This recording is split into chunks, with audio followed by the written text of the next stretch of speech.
Eh bien salut à tous, aujourd'hui on se retrouve pour un unboxing d'un colis qui vient de chez Samoon. Alors pour ceux qui connaissent Samoon, vous savez à peu près déjà quel type de réplique il y a dans ce colis. Pour les autres, et ben on va découvrir ça tout de suite. C'est venu dans un simple emballage, donc voilà, c'est bien emballé, j'ai commencé à ouvrir, comme on peut le voir, hein, c'est pas arrivé comme ça je vous rassure. Donc je retire tout Donc ça, voilà, et nous sommes face à un paquet de chez GHK.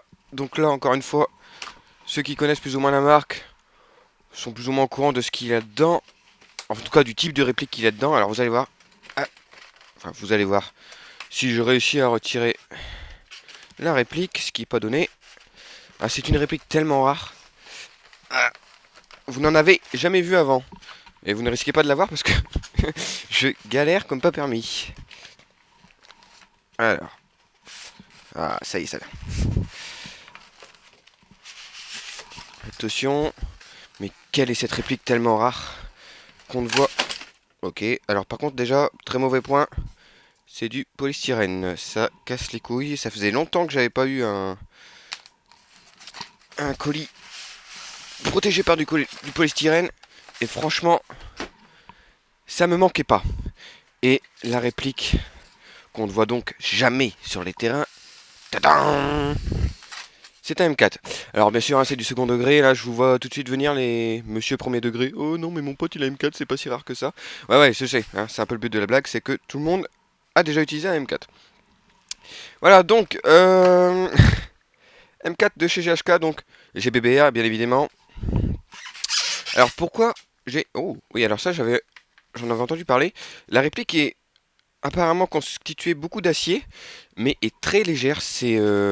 Oui, c'est assez surprenant en fait, vraiment. Là, enfin, bon après il n'y a pas le chargeur évidemment, mais là, c'est d'une légèreté assez étonnante. Donc, pourquoi chez Samoon? Ça, je pense que c'est un petit point qu'on va aborder pendant l'unboxing. Euh, Parce que le fait est que trouver des répliques de chez GHK en France, c'est faisable, hein, bien évidemment. Il y a plusieurs magasins qui en proposent, mais généralement, en tout cas en ce moment, c'est hors stock. C'est à un prix totalement abusé, et ce n'est pas la faute des magasins, c'est la faute de GHK. Donc c'est vrai que c'était pas très très simple. Il faut savoir que là, par exemple, cette réplique, je l'ai payée 420 dollars, si je ne dis pas de bêtises. Donc environ 400 euros, à quelques euros à dire. Alors qu'en France, elle est vendue entre 150 et 600 euros. Alors, oui, mais j'ai fait le test de commander à l'étranger. Je n'avais jusque-là jamais commandé une réplique à l'étranger, à part chez Gunfire, qui est en Pologne. Là, Samoon, c'est en Taïwan. Samoon, qui est le revendeur officiel de chez GHK, je crois. De toute façon, il ne propose que du GHK, donc oui, ça doit être ça. Mais le fait est que oui, j'ai payé la réplique moins cher, et les chargeurs supplémentaires également. Mais, il y a 80 euros de frais de port. Bon, ça, je m'y attendais un peu. Et également, quelque chose d'un peu plus dérangeant, des frais de douane qui s'élève à 56 euros. Donc 80 euros de frais de port plus 56 euros, finalement, bah, ce que vous aviez économisé en achetant la réplique, vous le dépensez dans tout ce qui est transport. Donc du coup, est-ce que c'est vraiment rentable d'avoir fait ça? Je ne sais pas. Il faudrait que je fasse des calculs un peu plus précis. Et pour pas vous mentir, j'ai la flemme. Mais, mais honnêtement, bon voilà, j'avais le choix. Ce M4 était disponible chez Gunshop, je crois, au prix de 550 euros. Donc voilà, il faudrait que je fasse le compte. Je pense que c'est valable si vous prenez pas mal de chargeurs supplémentaires. Comme c'est le cas là. Bon, là j'en ai pris que deux, donc ça me fait 3 chargeurs. Mais voilà, GHK en ce moment, c'est pas franchement évident de trouver les modèles que vous voulez en France. Par exemple, je sais qu'ils font un AK-74U que jusque-là je n'ai vu que chez Samoon. Un RPK qui est disponible chez Samoon et chez Airsoftland. C'est bon à préciser ça. Donc voilà, c'est pas spécialement évident. Alors, une chose aussi. Tadam. Voilà, alors j'avais demandé. L'avantage aussi de commander chez le revendeur officiel de chez GHK, c'est que vous avez quelques options pour les répliques. Putain de polystyrène de merde, hein. Voilà pourquoi je n'aime pas les emballages en polystyrène. Hop. J'avais demandé une version sans marquage. Pourquoi?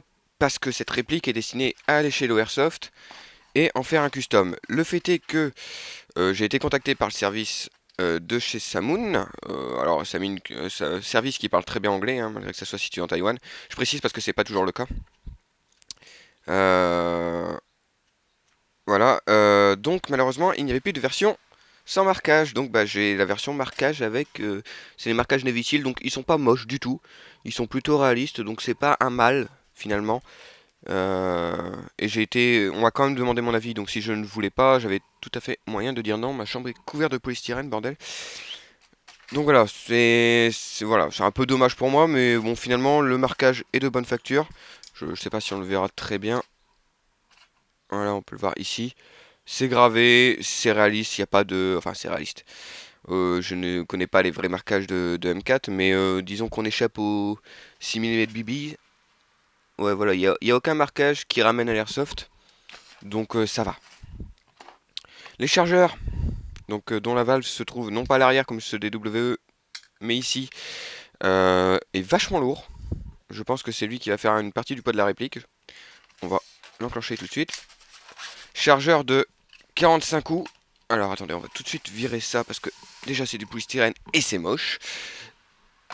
Voilà. Hop. Donc voilà. On va faire le petit focus. Donc voilà la bébête. Donc voilà, finalement, commandé chez Samoun. Disons que vous n'aurez pas le choix pour certaines répliques. Par exemple, ils ont fait un Hog récemment. Je crois qu'il n'est disponible que là-bas pour le moment. Les revendeurs français ne l'ont pas encore, si je dis pas de bêtises. Et certains modèles d'AK, tels que l'AK74U, que je n'ai jamais vu sur un shop français. Si vous connaissez un shop français qui a beaucoup de modèles GHK, après pas trop élevé, je suis preneur, parce que je ne connais pas tous les shops. Je sais qu'Airsoftland en a quelques-uns, mais ils sont hors stock aussi, hein. Donnez-moi un magasin où ils sont en stock. Si c'est hors stock, c'est pas très intéressant pour moi. Donc voilà, finalement, je sais pas si niveau financier c'est spécialement rentable, mais au moins je l'ai enfin, ce fameux M4 GHK, parce que c'était une vraie galère pour l'avoir. Techniquement, il est constitué, comme je disais, de pas mal d'acier. Alors on va vérifier ça grâce à ce petit aimant, parce que voilà, Soulbreaker HD c'est une chaîne avec des moyens. Maintenant on a des aimants, lol. Alors le rail déjà ne l'est pas, le corps oui. Je pense que le rail fait d'alu en fait. Le corps oui, le chargeur oui, le tube de croche j'imagine que oui. Ah, alors oui mais bof quoi. Plus, je pense que c'est plus un alliage ferreux pour le coup, parce que ça adhère moyennement. Bon la crosse forcément non, la poignée non. Le canon oui, et le cache-flamme oui. Les organes de visée aussi. Bon voilà, je pense qu'on a fait plus ou moins le tour. Donc voilà, c'est de l'acier. À l'intérieur, visiblement, c'est constitué de pas mal d'acier également. Donc voilà, GHK c'est quand même du haut de gamme niveau GBBR. Hein. C'est vrai qu'on est loin des modèles WE, ne serait-ce qu'en termes de finition, de performance également. Hein. Les GHK sont connus pour avoir de très bonnes résistances au cooldown. On va tester tout ça, c'est pas un souci. Mais forcément, vous payez le prix fort. Hein. Une réplique GHK, c'est voilà, là 400 $, mais avec les frais de transport et tout, vous coûtez 500, 550 quoi. En France, c'est 500, 550 aussi. Voilà, c'est cher. À voir si la qualité y est. Alors, j'ai jamais lu de mauvais retour sur du GHK, donc je vous avouerai que je suis plutôt tranquille là-dessus. Je me fais pas trop de soucis. En tout cas, elle est magnifique. Elle est bon avec le chargeur, elle est un peu plus lourde forcément, mais franchement, c'est pas abusé. Et c'est plutôt pas mal parce que vu le custom que je vais en faire, elle risque d'être alourdie un petit peu la petite bébête là. Je pense qu'on a fait le tour de ce que j'avais à dire. De toute façon, ce n'est qu'un unboxing. Les reviews vont arriver, ne vous en faites pas. Je sais très bien qu'en ce moment, je vous bombarde d'unboxing encore une fois, mais il y en a encore deux qui vont arriver d'ailleurs. Mais voilà, quand je filmerai les reviews, je filmerai toute une batterie de reviews en même temps, comme ça je pourrai les enchaîner également. Je pense qu'on a fait le tour, tout ce qui est spécificité de la réplique, tel que le fait qu'on puisse mettre des canons d'AEG, on y viendra pendant la review. Je vous laisse sur cette image de la magnifique bébête, et je vous dis à la prochaine. Salut à tous.